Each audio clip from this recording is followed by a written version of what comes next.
Halo teman-teman, selamat pagi dan salam sejahtera untuk kita semua. Kami dari kelompok 2 akan mempresentasikan corak perkembangan sains pada zaman Yunani dari mata kuliah Sejarah Sains dan Teknologi. Adapun teman-teman kelompok saya, yaitu Melisa Meturan, Cici Indayani, dan saya sendiri, Blandina Belinan. Baik, langsung saja. Bagian A, Pitagoras, tahun 582 sampai 496 sebelum Masehi. Pitagoras dilahirkan pada tahun 570 sebelum Masehi di Pulau Samos di daerah Ionia. Pitagoras adalah seorang matematikawan dan filsuf Yunani yang paling dikenal melalui teoremanya. Pitagoras dikenal sebagai bapak bilangan. Dia memberikan sumbangan yang penting terhadap filsafat dan ajaran keagamaan pada akhir abad ke-6 sebelum Masehi. Keilmuan atau temuan. Pitagoras banyak melakukan perjalanan, salah satunya ke Mesir dengan tujuan untuk berguru, menimbah ilmu pada imam-imam di Mesir. Pitagoras dikenal sebagai penemu hukum geometri atau teorema yang berguna untuk menentukan panjang sisi miring dalam segitiga. B. Socrates, tahun 470 sampai 399 sebelum Masehi.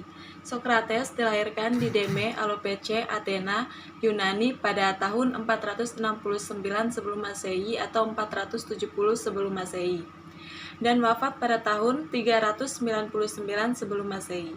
Socrates merupakan filsuf yang dianggap salah satu figur yang paling penting dan paling berpengaruh dalam tradisi filsafat barat. Socrates dikenal memiliki budi pekerti yang terpuji, berusaha patuh pada hukum, dan percaya pada keadilan. Socrates juga percaya dan meyakini bahwa kebajikan merupakan pengetahuan. Socrates memiliki kebiasaan berkeliling mendatangi orang-orang yang dianggap bijak oleh masyarakat untuk diajak bertukar pikiran. Warisan Socrates yang paling penting adalah metode berfilsafat dengan mengajar definisi absolut mengenai permasalahan melalui sebuah dialektika. Selanjutnya akan dijelaskan oleh Melisa Meturan. Assalamualaikum warahmatullahi wabarakatuh. Di sini saya akan menjelaskan secara singkat sejarah lahirnya Plato. Plato 427 sebelum Masehi hingga 347 sesudah Masehi. Plato terlahir di Antehana, Yunani sekitar tahun 429 sebelum Masehi. Dalam catatan Plato diketahui Plato meninggal di usia 80 tahun atau lebih tepatnya sekitar tahun 347 sebelum Masehi. Plato dikenal sebagai salah satu tokoh filsafat di mana kedudukan Plato di filsafat dia bisa dikatakan sebagai orang penting karena Plato mempunyai kegemaran untuk menggabungkan ilmu dengan puisi dan juga seni filosofi. Plato dikenal sebagai sosok yang menjelaskan tentang benua Atlantik yang hilang. Salah satu pemikiran Plato yang terkenal dan terus berkembang adalah tentang ide. Dan di situ Plato mempunyai suatu pemikiran tentang ide. Ia berpikir bahwa ide diawali dari logika menurut penjelasan Plato.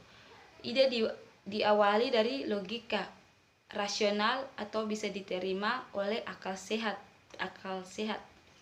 Lalu berkembang menjadi suatu pandangan hidup. Plato juga memiliki argumen tentang dunia yang tidak memiliki tubuh. Dan di situ Plato juga dia berpikir bahwa berargumen bahwa dunia ini tidak memiliki tubuh. Itu menurut argumen Plato. Yaitu dunia yang bisa diketahui tanpa perlu pandangan atau pengalaman oleh akal sehat, lalu berkembang menjadi suatu pandangan hidup. Demikianlah penjelasan saya di saat ini. Wabillahi taufik wal hidayat.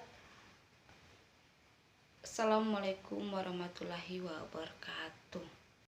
Nah, selanjutnya di ide ini kita akan membahas tentang Aristoteles. Aristoteles ini lahir pada tahun 384 sebelum Masehi. Beliau ini lahir di Stagira, yaitu kota di wilayah Chalcidice, yang tepatnya berada di Yunani. Dahulu, kota ini tuh termasuk wilayah Makedonia Tengah. Pada usia 17 tahun, Aristoteles ini menjadi murid Plato. Sampai akhirnya Aristoteles ini membuka akademinya sendiri, yang biasa dia sebut Lyceum. Selama memimpin Lyceum, ia memberikan 6 karya tulis. Aristoteles juga menciptakan sistem klasifikasi monarki, oligarki, tirani, demokrasi, dan republik.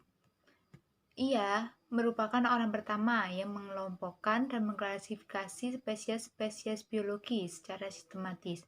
Metode Aristoteles ini banyak digunakan oleh ahli biologi modern.